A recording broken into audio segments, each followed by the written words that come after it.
Some viewers may find the following video disturbing. Viewer discretion is advised. Welcome everyone. Today we're going to be talking about the Pied Piper of Pasadena Part 17. This is the story of Dean Corll. Wayne Henley and Timothy Curley and Rhonda Williams would arrive at 2020 Lamar Lane on August 18th, 1973.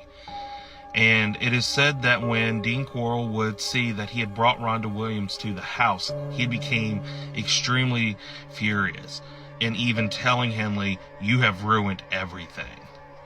And as I said in our last video, Rhonda Williams was the girlfriend of Frank Aguirre, a former victim that Dean Corll had killed back in 1972.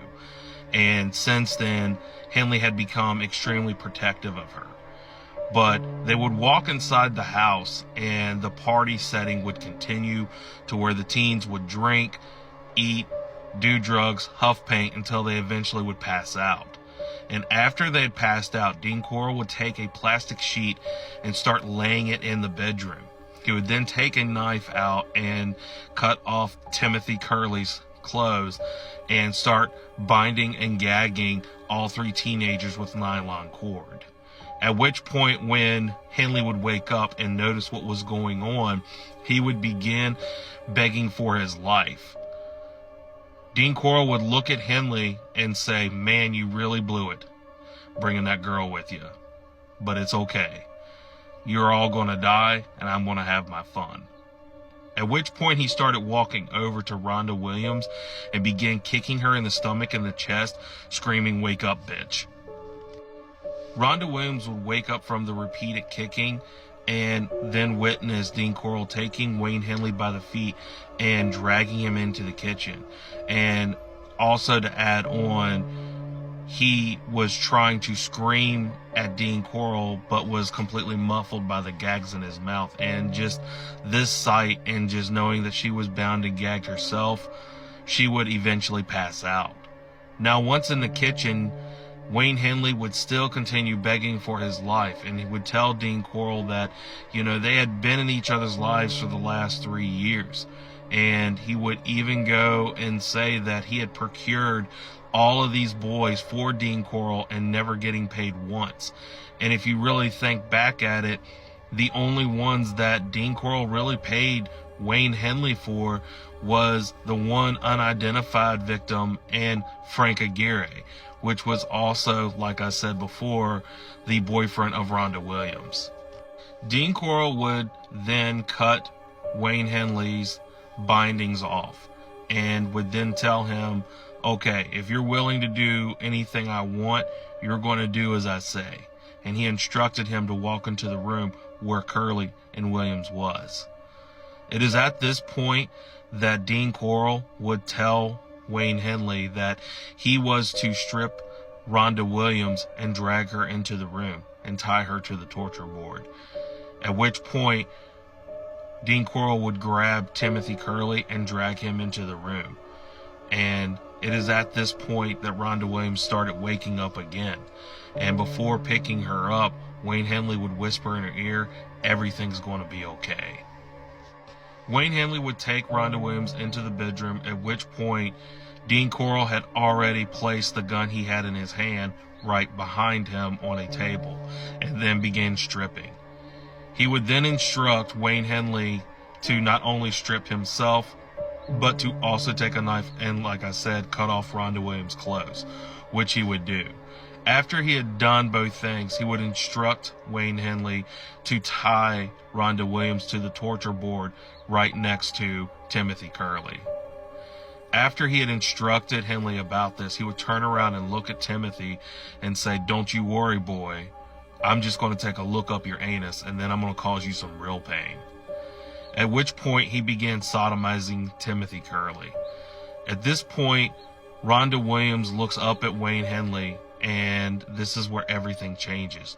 She would look at him and say, "Is this really happening?" To where Wayne Henley would say, "Yes, it is." And then Rhonda Williams would look at him and say, "Are you going to do something about it?" It's not really sure why, but this is the moment that everything changed. And for whatever reason, this very question would just trigger Wayne Henley to pick up the .20 caliber pistol and would tell Dean Corll, this has to stop.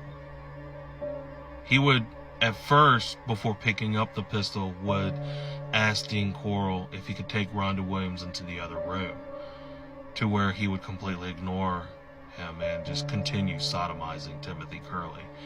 And at this point, he would pick up the pistol and he would say, Dean, this has got to stop.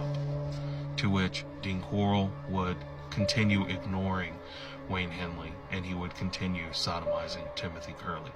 At which point he would point the gun at Dean Corll and say, I'm not going to let you kill all of my friends. Dean Corll would stop and he would turn around and he would sneer at Wayne and tell him, go ahead, shoot me. To which Wayne Henley would start backing up and Dean Corll would start inching closer. You're not going to do it. Eventually, Wayne Henley would fire a shot, shooting Dean Corll in the forehead, but it would be a non-fatal shot. He would still continue inching towards Wayne Henley, and Wayne would fire 2 more shots, pushing Dean Corll backwards. At this point, he would begin stumbling into the other room, to where Wayne Henley would fire 3 more shots.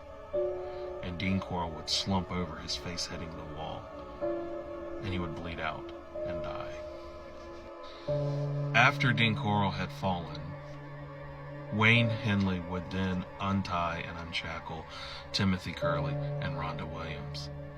And it is at this point that they began to process everything and had been completely in shock. Rhonda Williams would be completely quiet until walking into the other room where she had seen Dean Corll and began screaming, at which point Wayne Henley would run into the room and begin comforting her until she would calm down. They would go in the other room and get dressed and try to decide what would go down and where to go from there. Wayne Henley wanted to leave Dean Corll's corpse on the floor and just deteriorate, but the other 2 would convince him to call the police, saying that he couldn't be in trouble because it wasn't self-defense. At which point he would go over to the phone. At 8:25 in the morning, Wayne Henley would call the police and say, I just killed a man. You can find him here on 2020 Lamar Drive. And it is at this point that the 3 teenagers walked out on the porch, and Wayne Henley would take the gun and place it on the porch floor, and they would all sit on the ground.